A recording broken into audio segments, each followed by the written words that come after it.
예, 오늘은 특별히 우리 이사야서 46장부터 50장까지 있는 말씀을 다룰 텐데, 하나님이 다루신다라고 하는 제목으로 우리 성경대 탐험 오후 시간을 진행하도록 하겠습니다.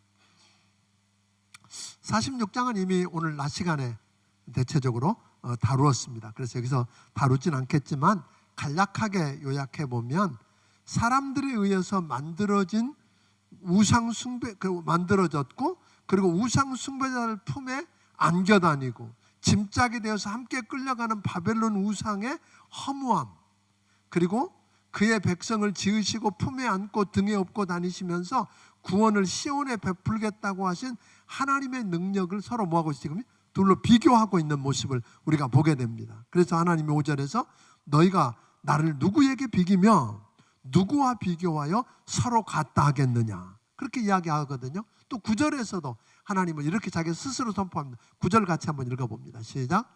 너희는 옛적 일을 기억하라. 나는 하나님이라. 나 외에 다른 이가 없느니라. 나는 하나님이라. 나 같은 이가 없느니라. 네, 하나님이 당당해서 나는 하나님인데 나 같은 자 있냐, 이렇게 이야기하거든요.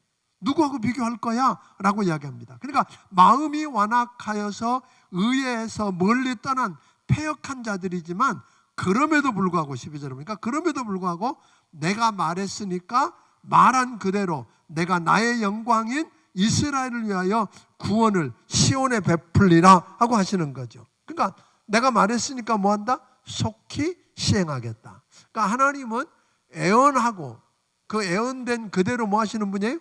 그것을 시행하고 이루시는 하나님이시다, 그렇게 이야기하거든요. 그러니까 이스라엘이 과거를 회상해 보면 하나님은 살아계신 전능하신 하나님인데, 그 하나님이 어떻게 미리 애언하시고 그것이 어떻게 정확하게 이루어졌는가를 금방 알 수 있다는 거죠. 그러니까 그걸 보면 하나님이 어떤 분인지 우리가 알 수 있겠다. 또다시 너희들이 믿고 의지하여 숭배했던 우상과 달리 하나님 자신이 참 신이심을 증명하기 위해서 오늘 새로운 일, 즉 고레스를 동쪽에서 불러서 바벨론이라고 하는, 바벨론과 세상을 정복할 것이라고 하는 것을 11절을 통해서 미리 애언한 걸 보게 됩니다. 그런데 하나님께서 고레스를 불러서 새로운 일을 계획하시는 것을 그 하나님의 백성, 누구를 위해서? 이스라엘 백성을 위해서다, 그렇게 이야기하는 걸 우리가 46장에서 볼 수 있습니다. 47장 46장이 하나님의 백성 이스라엘인 시온의 구원을 초점을 맞췄다면, 47장은 너를 구원할 자 없으리라고 하므로 바벨론의 멸망에다가 초점을 맞추고 있는 걸 보게 됩니다. 그러니까 하나님께서 이스라엘을 구원하는 일을 시작할 때 바벨론은 뭐 하게 돼요? 이스라엘이 구원된다면 바벨론은 추락하는 걸 의미합니다.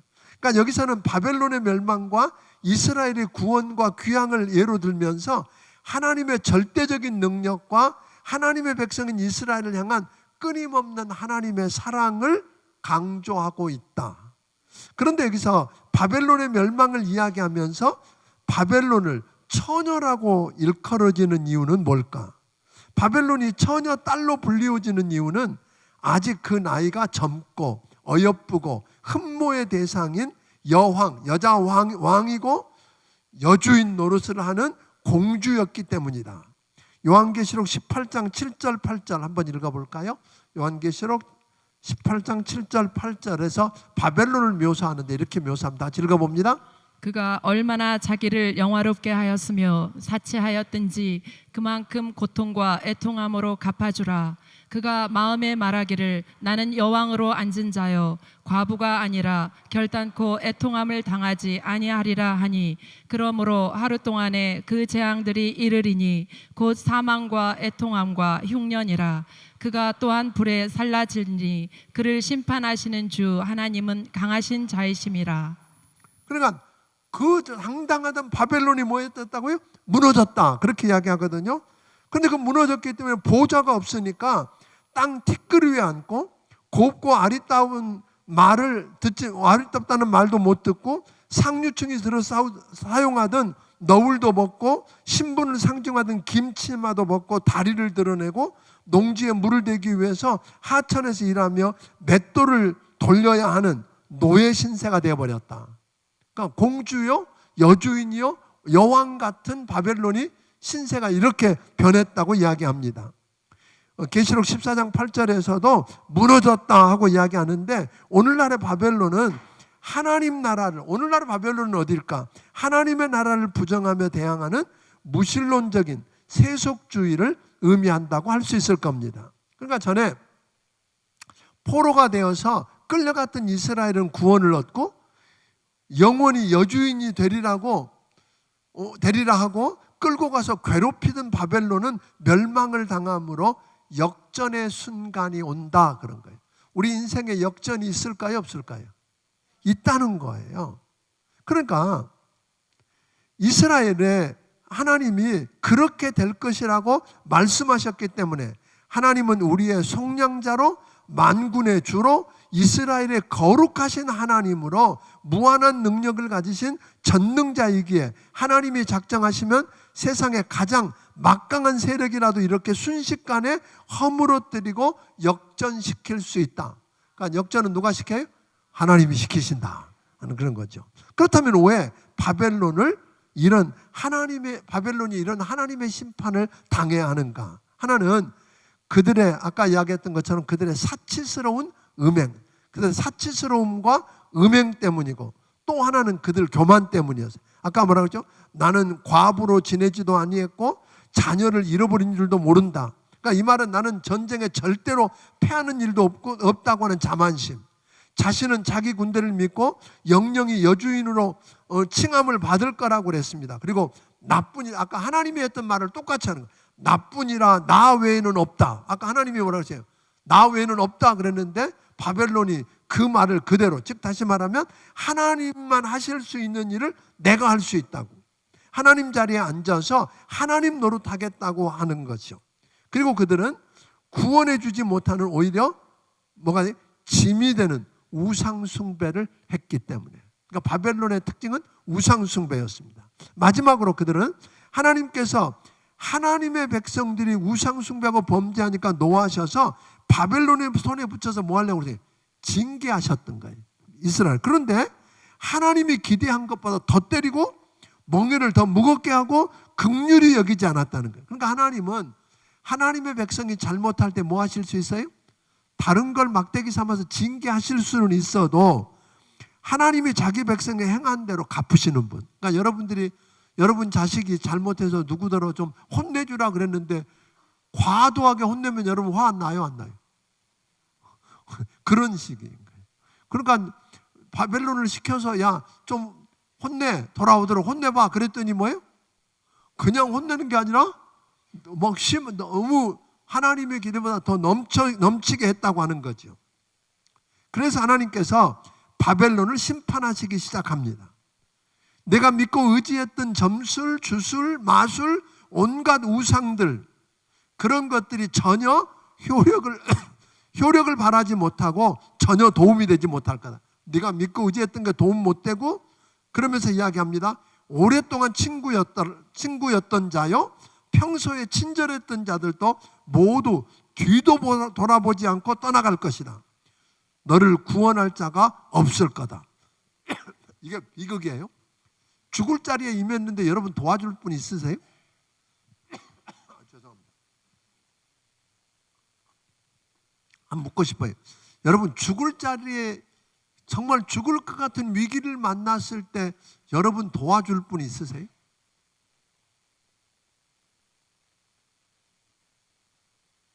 그러니까 바벨론은 내가 어려움 당하면 나를 도와줄 수 있는 자들이 뭐 점술가, 주술가, 마술가, 우상 뭐 다 있었어. 근데 도움이 못 되고 오랫동안 친구였던 자, 친절했던 모든 자가 뒤도 안 돌아보고 떠나갈 거래.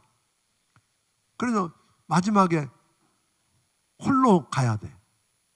그러니까 여러분들은 정말 어려움 당하면 도와줄 자가 있으세요? 왜 다 표정들이 이상해? 이게 그렇다는 건지 안 그렇다는 건지, 근데 대체적으로 없는 것 같아요. 이러고 이런 모습으로 지금 제게 비쳤다는 거 아세요? 없는 것 같아요. 이건 비극이죠. 그러니까 우리 한번 좀 생각해 봐야 돼요. 이제 누구를 믿고 누구에게 여러분 인생을 의탁할 거냐는 거예요. 그러니까. 네? 자, 그렇다면 누구에게, 누구를 믿고 여러분의 인생을 의탁할 건가? 누구에게 맡기시겠어요? 아멘? 예, 네, 그렇다는 거예요. 그런데 아직도 정신 못 차리고 누구한테 믿어요? 하나님이 아니라 사람에게 인생을 걸고 있는 사람이 너무 많다는 거예요. 48장. 오늘 낮에도 그 부분에 대해서 이야기를 다뤘었잖아요. 48장. 하나님께서 고레스를 통해서 바벨론을 멸망시키고 하나님의 백성인 이스라엘을 구원시키는 것을 보면 바벨론의 포로로 잡혀가 있는 이스라엘 사람들이 착한 심성이나 좋은 믿음, 즉 다시 말하면 저들에게 자격이나 공로가 있어서가 아니다, 그런 거예요. 그러니까 하나님이 고레스를 통해서 바벨론을 멸망시키고 이스라엘 백성들을 끄집어낸 게 공로가 있어서예요? 자격이 있어서요? 아니라는 거예요. 순전히 뭐예요? 저들의 믿음이 획기적으로 바뀌어서도 아니에요. 다만 저들이 하나님의 말씀을 듣기 시작했고, 그래서 우상을 버리고 하나님 말씀을 붙들고 살려고 하니까 그들에게 뭐가 일어나요? 부흥이 일어나고, 하나님이 그들을 위해서 일어서셨단 말이에요. 뭐 하기 위해서? 은혜 베풀기 위해서, 긍휼을 베풀기 위해서, 대적을 심판하기 위해서 일어나시더라는 거예요. 여전히 패배감과 하나님에 대한 불신으로 가득 차 의문한 찬 질문을 그들은 쏟아냈어요. 하나님은 우리를 잊으셨다. 하나님 우리를 버리셨다. 하나님 우리를 정말로 사랑하신가요? 그러고 있는 그들에게 하나님께서는 하나님의 거룩한 이름을 위해서, 하나님 자신의 명예를 위해서 하나님의 일방적으로 은혜를 베푸시겠다 하는 거예요. 그러니까 솔직히 우리를 구원하시는 것도 내가 잘나서가 아니라, 공로가 있어서가 아니라 순전히 하나님의 은혜로. 그러니까 인간은 성실치 아니하고 의로움이 없고 완악하여 목에 힘줄은 무쇠요 이마는 놋 같을지라도 하나님은 자신의 거룩한 이름 때문에 자신의 명예를 위하여 미리 예언하여 알려주신 그 새 일을 묵묵히 이루어 가신다 하고 말씀하는 거예요. 근데 우리는 자꾸 그런 일들을 하면 나한테서 그 동기를 찾으려고 해요. 내가 뭐 좀 괜찮은 거 있잖아? 아니요. 하나님의, 순전한 하나님의 뭐 때문에? 은혜 때문에. 자, 그렇다면 여전히 약한 이스라엘, 즉 우리는 어떻게 해야 하는가? 1절에서 뭐라 그러세요? 하나님의 말씀을 들으라 그러셨어요. 그러니까 하나님의 말씀을 듣고 하나님께서, 과거 하나님께서 선민으로 선택해 불러서 복 주신 정체성을 회상하고 회복하라고 말합니다.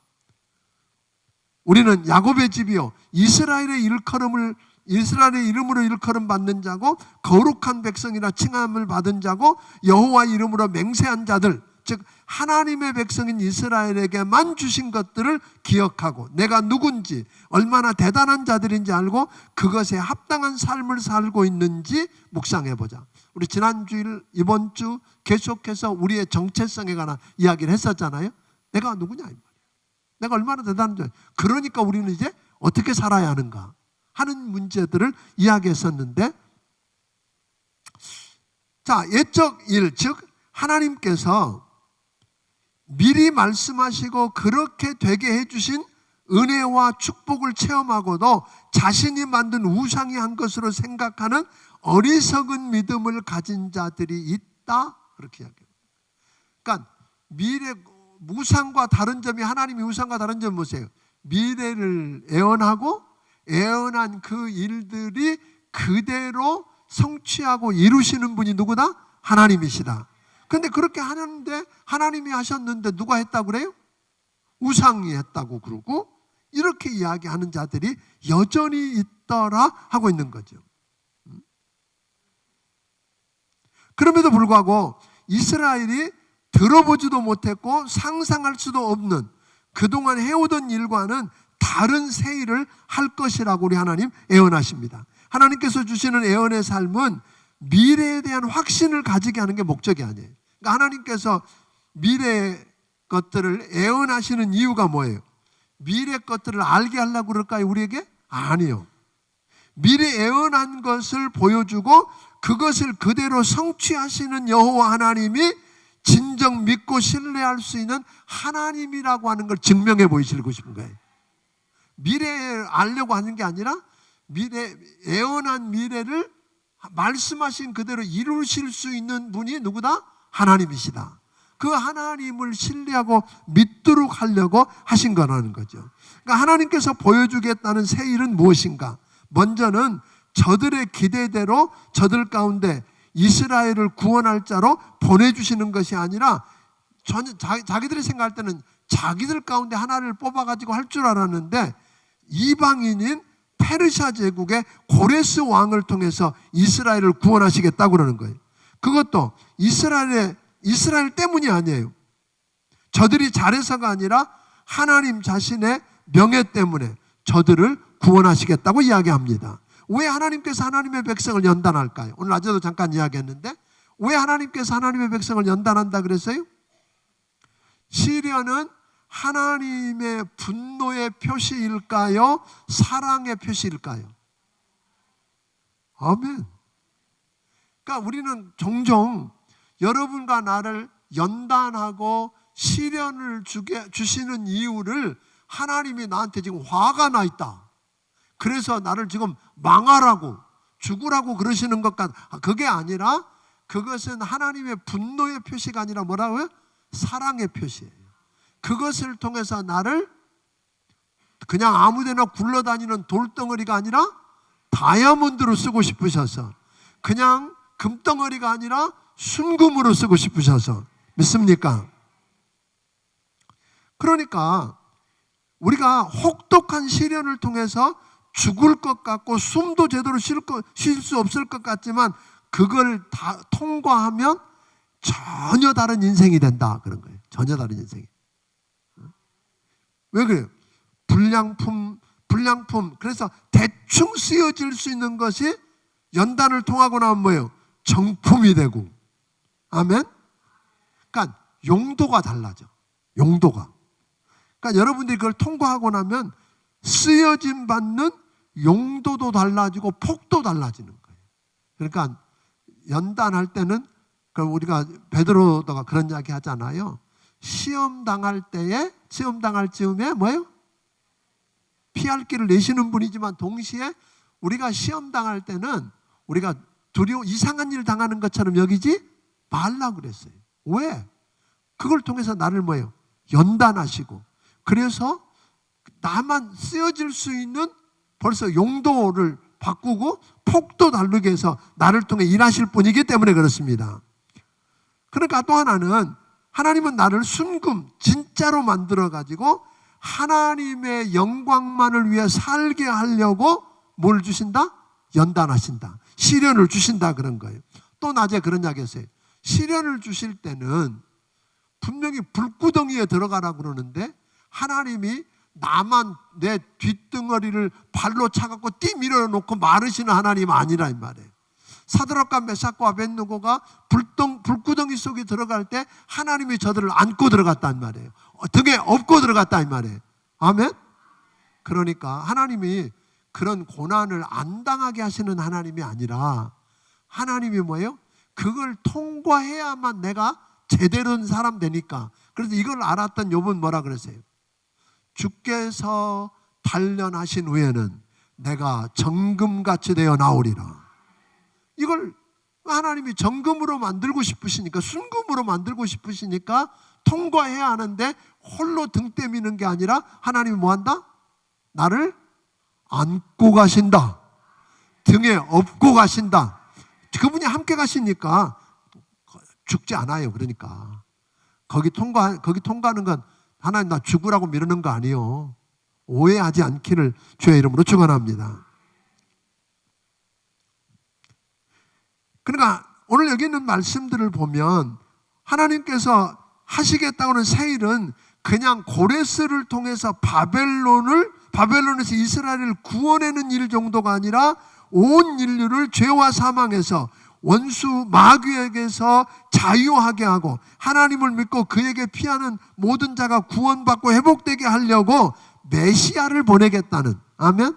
그러니까 예수 그리스도에 대한 예언을 고레스 너머로 보게 하셨다고 하는 겁니다. 16절에 대한 이야기가 여기 이제 해석상의 문제가 있는 구절인데, 자 16절 한번 보여주세요. 한번 읽어보겠습니다. 시작. 너희는 내게 가까이 나와 이것을 들으라. 내가 처음부터 비밀이 말하지 아니하였나니 그것이 있을 때부터 내가 거기에 있었노라 하셨느니라. 이제는 주 여호와께서 나와 그의 영을 보내셨느니라. 여기 좀 놓고 보면 내게 가까이 나와, 너희는 내게 가까이 나와 이것을 들으라. 내가 처음부터 비밀을 말하지 아니하였나니, 여기에 내가는 누굴까요? 네, 하나님이세요. 그렇죠? 하나님이십니다. 그 다음에 그것들이 있을 때부터 내가 거기 있었느냐 하지나 이제는 주 여호와께서, 여기 두 번째 내가, 그것이 있을 때부터 내가 거기 있었노라. 누구예요? 선지자예요. 선지자. 그러니까 여기 내가를 우리가 조금, 그러니까 첫 번째 상반부는 하나님이고 둘째 부분은 누구다? 선지자다. 그러니까 하나님께서 여기서 우리가 보게 되는 것은 고레스의 역할이 이스라엘을 해방시키는 데까지만 있는 게 아니라 더 큰 구원, 메시아를 바라보게 하려고. 그러니까 이스라엘의 하나님께서는 백성에게 유익한 것을 가르치고 가야 할 길을 인도하시는 스승이요 목자시니까 그의 명령을 주의했더라면 우리 평강이 강과 같을 것이고 너희가 바다 물결 같고 너희 자손이 모래알 같아 없어지지 않았을 텐데, 너희가 스승이요 목자인 하나님의 말씀을 듣지 않고 따르지 않았기 때문에 바벨론의 포로가 되어 다 잃고 고생했다. 그러므로 그리스도를 배척하는 악인에게는 평강이 없다. 그렇게 했어요. 여기 굉장히 중요한 이야기예요. 여러분, 우리가 정말로 하나님을 스승이요 목자로 알고 그분이 말씀할 때 그분의 말씀을 뭐예요? 듣고 주의하여 듣고 그분의 가르침을 듣고 인도하는 대로 따라갔더라면 이런 일 안 당했을 거다. 그 일이 여러분에게 있어요, 없어요? 여러분만 알아. 그죠? 내가 뭐 했더라면 스승이요 목자인 주님의 말씀을 듣고 따랐더라면 이런 일 안 당했을 텐데. 그러니까 하나님의 말씀, 주님은 우리의 스승이요 목자십니다. 그분의 말씀할 때 그분의 말씀을 주의하여 듣고, 목자시니까 그분이 인도하는 대로 뭐하고 따라가면 그런 어려움은 당하지 않았을 텐데, 결국 저들은 바벨론의 포로가 되어서 이 고생한다. 그런데 이 고생하는 걸 하나님께 불평하고 있는 거예요. 누구 탓이에요? 네 때문이야. 그러니까 너 때문에, 네가 스스로 만든 길이야 하는 이야기를 하고 있는 겁니다. 49장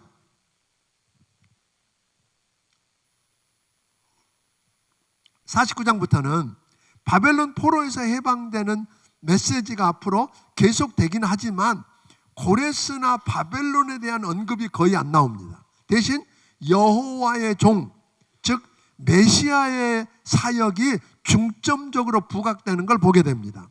아까 실제로 8장 16절 이후부터 그러는 거거든요. 이사야서를 크게 보면 우리가 1장부터 39장은 대략적으로 어느 배경이냐면 BC 8세기 예루살렘의 상황이 반영되고 있어요. 그 바벨론의 포로로 잡혀가기 전에, 망하기 전에 그 상황들을 주로 반영하고 있다면 40장부터 55장에는 바벨론 포로 생활의 말기 상황을 이야기해주고 있고 56장부터 66장에는 포로에서 예루살렘으로 돌아온 공동체의 갈등 상황을 이야기해주고 있습니다. 그러니까 40장부터 55장에 나오는 바벨론의 시대적인 상황과 종교적인 상황을 좀 들여다볼 필요가 있겠다. 이 부분을 이해하기 위해서 이 시기, 즉 BC 한 540년경에는 유다를 멸망시킨 신바벨론 제국이 BC 626년에 나봇플라살에 의해서 세워져서, 이제 바벨론이 세워져서 아수르를 멸망시키고 세계 최강국으로 부상하게 됩니다.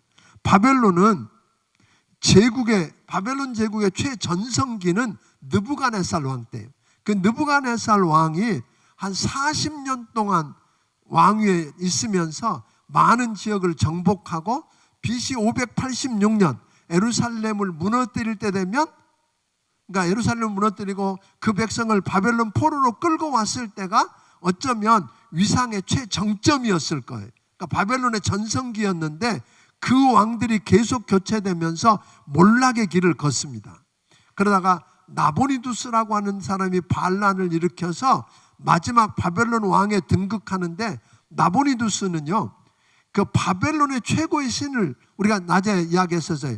벨, 또 마르둑, 또 그 아들이라고도 하는 소위 느보, 이런 그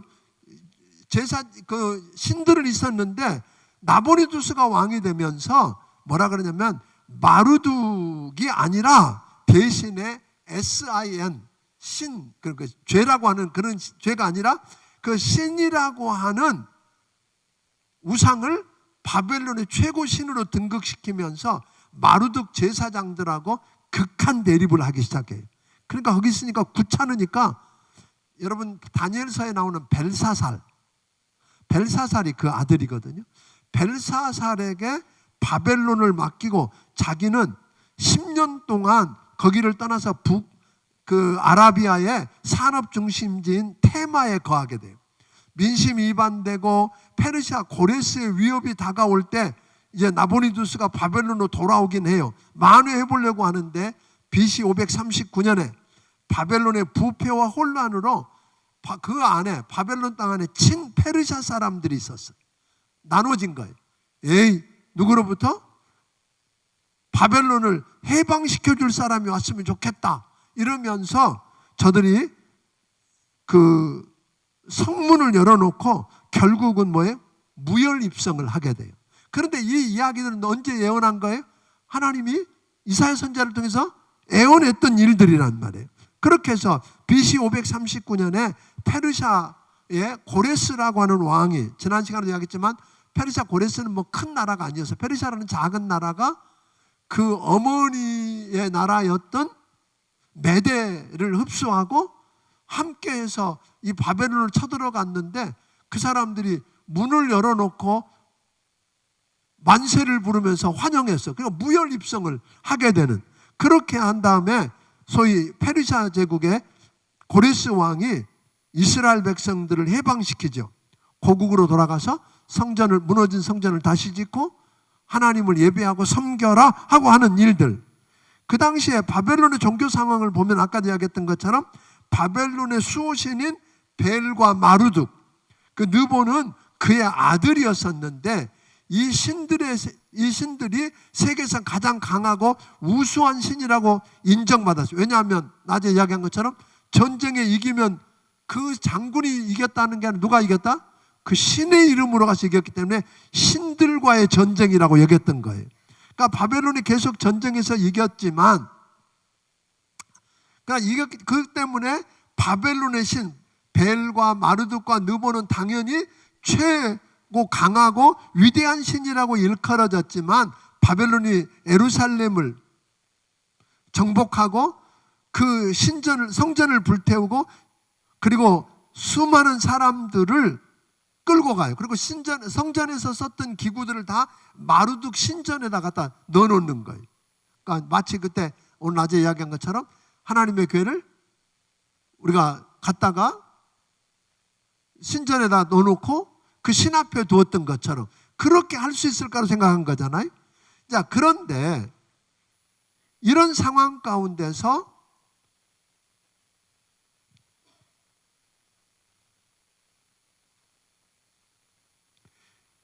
낮에 이야기했는데, 하나님을 믿는다고 하는 유대 백성들도 무슨 생각을 해요?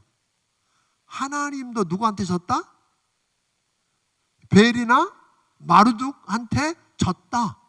더 약하다. 그러니까 잘 살고 부유하게 되고 힘이 있으려고 하면 누구한테 붙어야 돼요? 우상, 마르둑이나 벨, 느보를 믿는 게 낫다 하는 그런 상황 속에 빠지게 된 거예요. 아니면 하나님을 아직 버리지 않았어도 하나님도 믿고 그것도 믿고. 그러다 보니까 많은 사람들이 하나님을 믿는다고 하는 사람들이 하나님을 믿지만 전쟁에서 이긴 마르둑이나 벨이나 느보를 더 의지하게 됐다는 거예요. 오늘날로 말씀드리면 그 벨이나 마르둑도 느보는 여러분 어떤 걸까요? 낮에 이야기했던 것처럼 그 사람이 만들었고 사람이 품에 놓고 다니고 메고 다니고 심하면 큰 건 짐승에게 싣고 다니는데, 그런데 옮겨놓지 않으면 스스로 옮길 수도 없고 구해도 대답도 못하고 구원해 줄 수 없는 그런 것을 믿는 게 말이 되냐 하는 거예요. 그러니까 우상 숭배가 가장 성행했던 시대, 그렇게 이야기할 수 있는 거죠. 그런데 오늘 49장에 나오는 말씀을 보면 오늘 세 번째 여호와의 종 열애가 나오는데, 여기 나오는 종은 고레스가 아니라 메시아 그리스도입니다. 다시 야곱은 자기에게로 돌아오게 하시며 이스라엘을 자기에게로 오게 하시려고 나를 태에서부터 종으로 삼으신 여호와께서 말씀하셨다 하고 이야기하죠. 종으로 삼으신 여호와께서 종이 사역할 수 있도록 말씀이 날카로워 칼같이 쪼개는 능력과 갈고 닦는 화살같이 꿰뚫고 들어가는 능력을 준비시키고 준비될 때까지 손그늘에 숨겨주시고 화살 쪽에 감추고 보호해 주신다. 그러니까 하나님께서는요, 우리가 일꾼으로 쓰실 때는 그냥 쓰시지 않아요. 준비시키시고, 아멘. 준비될 때까지 지키시고 보호하시고 그런 하나님. 그리고 능력을 주셔서 그 일을 하게 하시는 하나님이라는 거예요. 그러니까 옛 이스라엘이 제사장 나라로서 모든 열방을 여호와께 인도하고 축복의 통로가 돼야 되는데 그 사명을 망각해버리고 감당하지 못하고 오히려 이방인들이 하나님께 돌아오는 걸 막았던 사람들. 그래서 하나님께서 그 종을 통해 그 사명을 감당하고 하나님의 영광을 나타낼 자로 삼겠다고 이야기하거든요.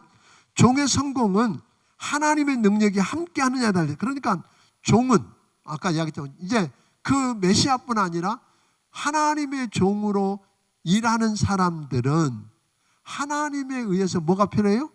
훈련이 필요한 거예요. 하나님은 연단하고 훈련시키시고 그에게 뭘 주셔서 훈련될 때까지는 하나님의 손에 지키고 보호하셨다가 쓰실 때 하나님의 능력으로 함께해서 그 일을 이루게 하시는 분이 하나님이시다. 그런데 하나님이 주신 소명을 충실히 감당했다면 세상의 의도, 세상의 실패에도 불구하고 하나님만 의지해왔다면 우리는 세상 사람들 보기에 실패한 것 같아도 당당하게 서야 한다. 종의 사역의 근본 목적은 이스라엘을 바벨론에서 이끌어내는 것만이 아니라 그들의 영혼을 하나님께 돌리는 거다. 이스라엘의 마음을 하나님께 돌리기 위해서 택함을 입었다고 말합니다. 여호와의 종이 사람에게 멸시를 당하고 백성에게 미움을 받고 관원들의 종이 되는, 즉 종의 사역을 하려고 하는 자는 세상으로부터 철저하게 무시당하고 외면당할 수 있다는 겁니다. 하나님이 보내시는 오늘 종인데 여러분 궁금해질 거예요. 왜 그러면 그렇게 멸시를 당하고 무시를 당하고 그래야 할까? 그런데 여러분들이 하나님의 종으로서 살려고 하면 다 하나님이 여러분을 부르셨고 하나님이 사명을 맡겨서 하나님이 보내셨지만 세상에 나가면 멸시도 당하고 무시도 당하고 그럴 수 있다는 거예요. 그럼 어떻게 해야 돼요? 때려치워야 돼요? 아니에요. 오히려 참고 견디며 사역을 안수하면 결국에는 온 세상이 그 앞에 무릎을 꿇고 열왕이 일어서며 방백들이 경배하는 기적이 일어난다. 또 하나님은 은혜의 때에 구원의 날에 응답하시고 내가 너를 도왔다고 너를 보호하며 언약을 삼고 회복시켜주는 놀라운 은혜를 체험하게 해주시겠다고 하기 때문에 하나님의 일을 맡아서 여러분이 전도하다가 보거나 또 주의 일을 하려고 하면 반드시 뭐가 있어요? 핍박이 있다. 핍박이 있다. 무시도 당하고 멸시도 당하고 왕따도 당하고 그럴 수 있어요. 그래도 정말 하나님이 나를 부르셨고 내게 사명을 맡겨서 이 일을 하라고 하셨다는 확신이 있으면 참고 묵묵히 참고 견디며 그 사역을 감당하기를 바랍니다. 그러면 결국은 온 세상이 여러분 앞에 무릎을 꿇을 것이고 열왕이 서서 방백들이 경배하는 기적이 일어날 거라는 거예요. 하나님은 은혜의 때 구원의 날에 응답하시고 내가 너를 도왔다고 보호하며 언약을 삼고 회복시켜주는 놀라운 기적도 체험하게 할 거라고 이야기했어요. 온 세상에서 주의 사역 때문에 하나님을 사랑하는 자들이 모여들고 있는 모습을 보여줍니다. 하나님이 그들이 곁에 있는 길을 우리가 뭐예요? 걸을 수 있는 길을 만드셨기 때문에 산도 강도 그들을 막을 수 없다. 하나님이 길을 만들어 주시면 아무도 막을 수 없다. 그렇게 모여든 자들은 하나님이 모으시고 위로하시고 고난당하는 자들에게 긍휼히 여길 것이라고 이야기했습니다. 자, 하나님께서 시온을 아내로 맞이하셨지만 이제 백성들이 하는 이야기예요. 하나님이 시온을 아내로 맞이하셨지만 이미 오래전에 시온을 그 자리에서 쫓아내시고 이혼하셨다. 그러니까 남편이 하나님이고 시온은 누구라는 거예요? 아내는 시온, 이스라엘이라는 거예요. 근데 이스라엘을 아내로 맞이해 놓고는 그들을 자리에서 쫓아내고 이혼 증서 써줬다. 그래서 시온은 버려진 여자가 되었다고 백성들이 주장하니까 하나님은 아니야, 나는 이혼 증서 써준 적 없어. 율법에 왜냐하면 이혼 증서를 써준 여인에게 다시 만나는 건 가증한 거라 그랬단 말이에요. 그러니까 다시 돌아올 수가 없는 거예요. 돌아올 길을 막아버린 건데 하나님은 나는 내 아내인 이 백성을 향해서 이혼 증서 써준 적 없어. 이 여인이 젖먹는 자식을 잊을 수 있겠느냐? 여인이 젖먹는 자식을 잊을 수 있느냐? 절대로 젖먹는 자식 못 잊잖아요. 그러죠? 아무리 독한 여자라도 젖이 불어오는데 자식 잊어버릴 수 있어요? 말 이상한가? 맞잖아요. 그런데 하나님 말해요. 그럴지라도 젖먹이는 여자가 자기 자식을 잊어버리는 일이 있을지라도 나는 너를 잊지 않겠다. 이게 하나님의 이야기예요. 다 잊어도. 그 정도가 아니라 너희는 우상의 이름으로 우상을 자기 손바닥에 새기고 다니면서 믿었지만 나는 하나님이 너희 이름을 내 손바닥에 새기고 다닌대. 그러니까 보세요. 이혼 증서 안 써줬다는 말은 뭐예요? 저들에게 돌아올 길을 막지 않는다는 거예요. 장애물 없다. 언제든지 돌아올 수 있다는 이야기고 젖먹는 여자가 잊어버려도 나는 안 잊겠다 그러고 너희들은 우상을 손바닥에 새기고 다니지만 나는 뭐한다? 너희를 내 손바닥에 새기고 다닌다. 여러분 이거 아세요? 하나님이 누구 이름을? 여러분의 이름을 어디다 새기고 다녀요? 손바닥에 새기고 다니는데 여러분 잊어버리시겠어요?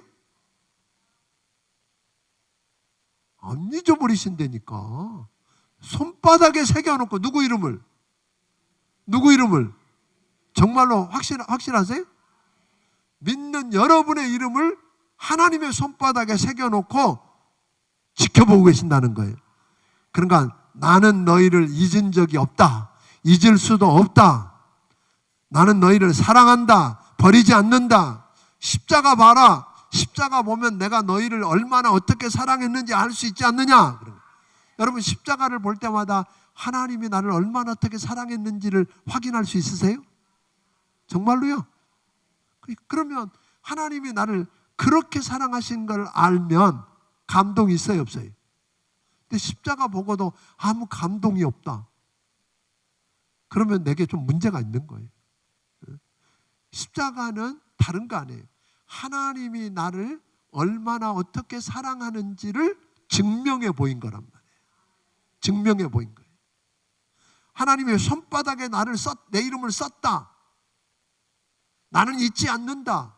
나는 이혼증서 안 써줬으니까 네가 언제든지 돌아올 걸 막지 않았으니까 돌아와라 하는 그 말 못 믿어도 십자가 봐라 그런 거예요. 오늘 우리에게 십자가 보면 알지 않느냐, 내가 너를 얼마나 어떻게 사랑하는지. 아멘. 그리고 요한복음 14장 18절을 통해서 너는 내가 너희를 고아처럼 버려두지 않아 그래요. 내가 너희 고아처럼 버려둔 적이 없어. 이 고아의 안타까움 아시잖아요. 친구들하고 놀다가 어두워져서 애들아 집에 와 하고 부르면 걔는 어디가? 다 애들이 집으로 가는데 고아는 어디가? 뭐가 없어요? 갈 곳이 없잖아요. 그를 맞아줄 엄마가 없잖아요. 이게 고아의 아픔인데 우리 하나님은 나는 너희를 고아처럼 버려두지 않았어 그렇게 이야기하는 거예요. 그러면서 보혜사 성령 너희 곁에 성령을 내가 보냈잖아 그렇게 이야기하거든요. 탕자가 다 망했어요. 다 망고졌어요. 그런데도 돌아갈 아버지 집이 있었다는 거잖아요. 탕자가 제일 잘한 거 하나가 있다면 뭐예요? 죽게 생겼을 때 아버지 집에 돌아온 거예요. 오늘 우리도 마찬가지예요. 우리가 제일 잘한다고 칭찬 들으려고 그러면 아무리 망고지고 더럽혀지고 어떤 일이 있어도 뭐 하면 돼요? 아버지 집으로 돌아오는 거예요. 아멘? 그러면 이 아들은 내가 잃었다가 다시 찾았고 죽었다가 다시 살아났다면서 환영할 거라고요. 아멘?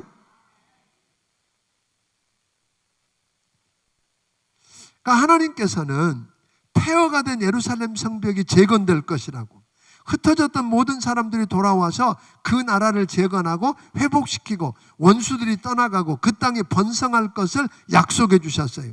그렇게 되면 우리를 학대하던 자들이 우리 아들과 딸을 어깨에 메고 품에 안고 오고, 왕들이 양부가 되고 왕비가 내 유모가 되고 그들이 내게 절하고 굴복하고, 그리고 우리는 하나님이 여호와인 줄 알게 된다. 왜냐하면 그런 놀라운 일들이 일어나는 거예요. 하나님이 예루살렘을 행복시켰는데 우리를 핍박하고 박해하던 자들이 우리 앞에 와서 무릎을 꿇게 되고, 왕들이 우리의 양부가 되고 왕비들이 우리의 뭐가 되고 유모가 되고 와서 내게 절하고 굴복하는 이런 기적, 이걸 보면서 맞다, 하나님이 우리가 믿는 하나님이 진짜 하나님이다. 아멘. 우리도 알고 세상도 알고.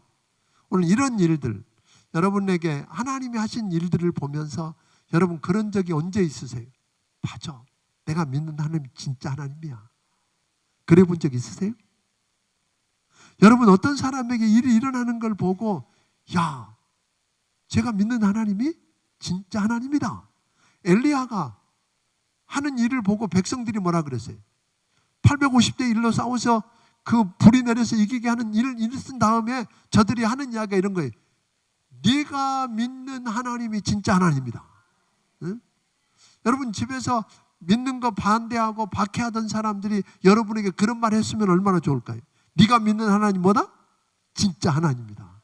네 말을 들어보니까 네 말이 하나님 말씀이고, 응? 너를 보니까 너는 진짜 하나님의 종이다. 이런 이야기를 들은 축복을 누릴 거라는 거예요. 아멘.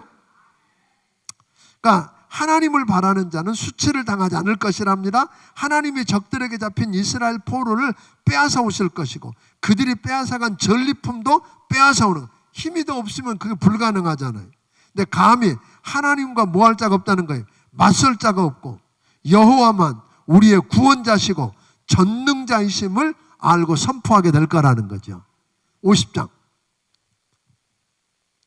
내가 내 어미에게 이혼 증서를 써준 일이 있느냐? 내가 너희를 팔았느냐? 그런 적 없다. 너희 죄악으로 말미암아 너희가 팔렸고 내 어미는 너의 배역으로 인하여 보냄을 받았다. 그렇기 때문에 너희가 회개하고 돌아오기만 하면 된다. 돌아오면 회복된다. 다른 장애물 없다. 돌아오라고 회복시켜 주겠다고 하나님의 능력이 어느 정도인지를 보여줍니다. 하나님이 꾸짖으셨으면, 여러분 보세요. 하나님이 꾸짖으시면 바다도 마르고 강이 광야로 바뀔 수 있고 그 안에 있던 생선이 다 썩고 악취가 날 수 있고, 하나님은 흑암으로 하늘을 입히고 굵은 배로 하늘을 두를 수 있는 분, 그분이 누구다? 하나님이시다. 그러니까 이스라엘의 구원이 임하지 않는 것, 그건 누구 때문이라는 거예요? 하나님이 안 하신 게 아니라 누구 때문이다? 너한테 문제가 있다는 거예요. 그러니까 우리가 착각하는 거예요. 하나님이 마치 능력이 없어가지고 하나님이 못해 주시는 것처럼 이야기하는데, 하나님 말씀은 그건 내 문제, 하나님 문제가 아니고 누구 문제다? 네 문제야. 그런 이야기죠. 4절부터 9절까지는 종의 노래를 통해서 그 극한 고난 속에서도 묵묵히 종의 길을 걸어가는 종의 모습을 통해서 하나님의 능력을 의지하지 않고 방황하는 이스라엘 백성들에게 종의 길을 따르라고 하는 오늘 이야기를 합니다. 4절은 보면 특별히 좀 여러분들이 4절을 생각해 보면 좋겠는데, 학자의 혀, 4절 한번 읽어볼까요? 자, 시작. 주 여호와께서 학자들의 혀를 내게 주사 나로 공고한 자를 말로 어떻게 도와줄 줄을 알게 하시고 아침마다 깨우치시되 나의 귀를 깨우치사 학자들 같이 알아듣게 하시도다. 여기서 학자는 제자들이, 학자의 혀, 제자들의 혀, 길들여진 혀, 훈련받은 혀, 가르침받은 혀, 이렇게 생각하면 좋을 거예요. 그러면 여러분, 우리가 말을 하면 뭐예요? 말로 곤고한 자를 어떻게 도와줄 줄을 알게 하시고,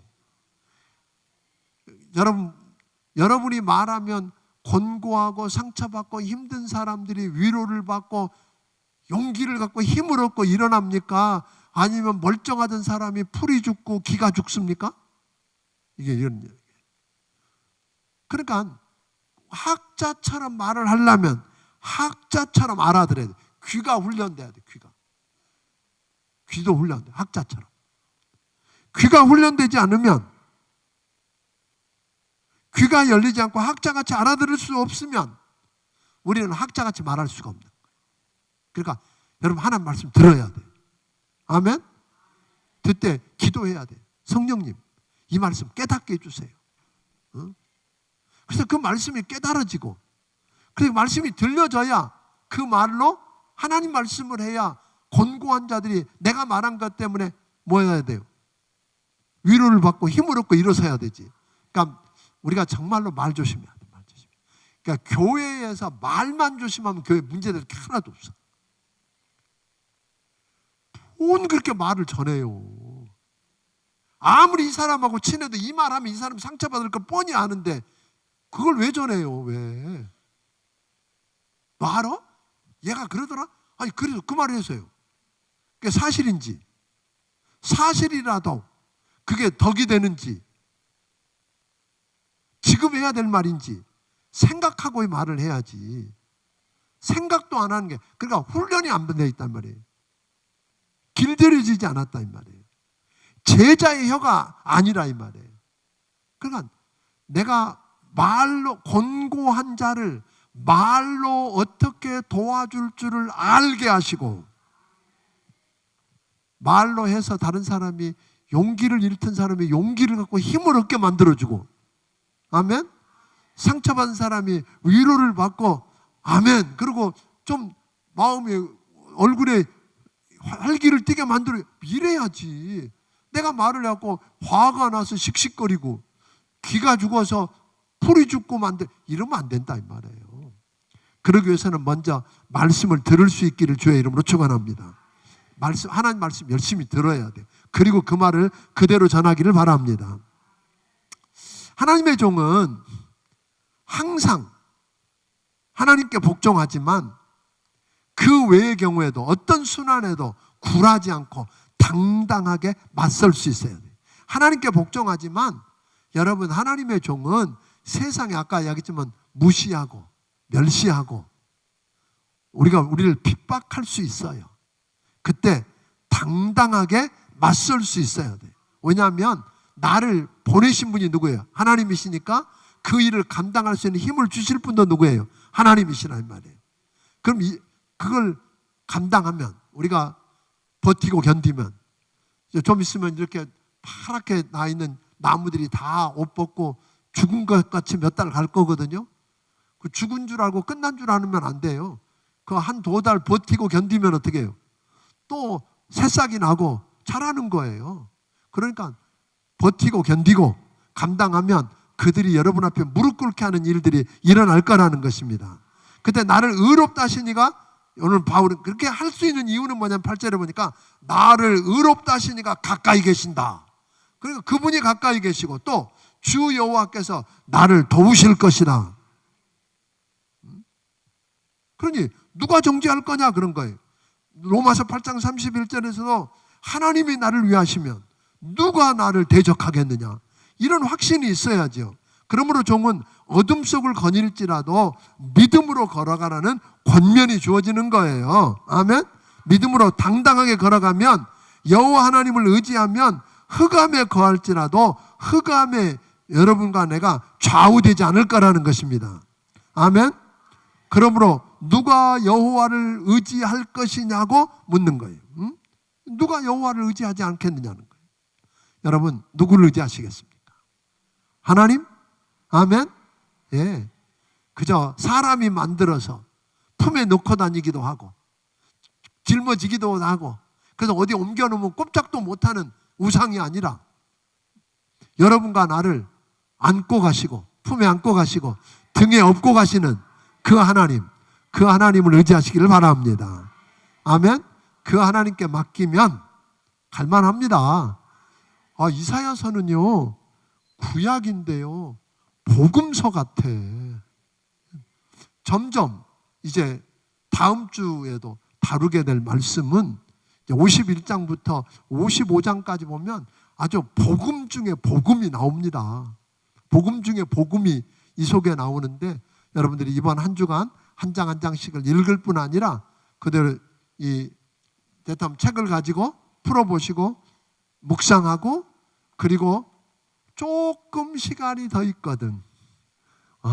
51장부터 55장까지를 한 번쯤 읽어보고 오면 이게 훤히 보이게 되니까 유익할 거라고 믿습니다. 기도하겠습니다. 하나님 앞에 건축 예물과 11조 그리고 감사 예물을 드린 손길이 있습니다. 하나님 아버지, 오늘 이 말씀을 통해서 하나님이 누구신지 알게 하시고 그 역사를 다루시고 주관하시는 분이 하나님이신 것을 보여주신 것 감사합니다. 하나님 아버지, 이 말씀 앞에 우리 자신을 들여다보게 하시고 이제 누구를 의지하고 누구를 따르고 누구에게 내 인생을 맡길 것인지 오늘 결정하는 귀한 시간 되게 하여 주시옵소서. 사랑하는 사람들이 귀한 예물을 믿음으로 하나님 말씀대로 순종하고 하나님 아버지께 드렸습니다. 하나님, 저들을 축복하여 주시옵소서. 저들 인생을 붙드시고 오늘 주관하시고 다루시는 분이 하나님이시오니 하나님, 그의 인생길을 인도해 주시옵소서.